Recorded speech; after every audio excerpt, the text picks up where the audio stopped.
Hello বন্ধুরা, আমার খাওয়া দাওয়া চ্যানেলে তোমাদের সবাইকে ওয়েলকাম। আজকে বানাবো একটা দারুণ স্বাদে নিরামিষ সোয়াবিনের রেসিপি। সোয়াবিনটা এখানে আমি সেদ্ধ করে জল নিকড়ে রেখে দিয়েছি। আলু টমেটো কেটে নিয়েছি। কড়ার তেলের মধ্যে তেজপাতা জিরে হিং ফোড়ন দিয়ে কেটে রাখা আলু আর টমেটোটা দিয়ে ভালো করে একটু ভাজা করে নিয়েছি। আর হ্যাঁ বন্ধুরা, তোমাদের আমার ভিডিওগুলো কেমন লাগছে লাইক কমেন্ট করে অবশ্যই জানিও।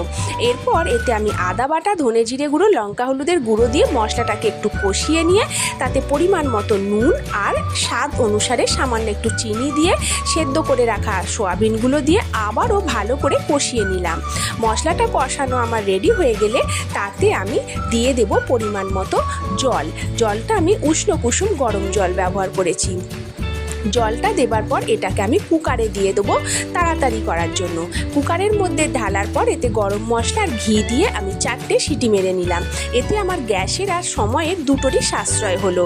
আমার সোয়াবিনের ঝোল রেডি হয়ে গেল।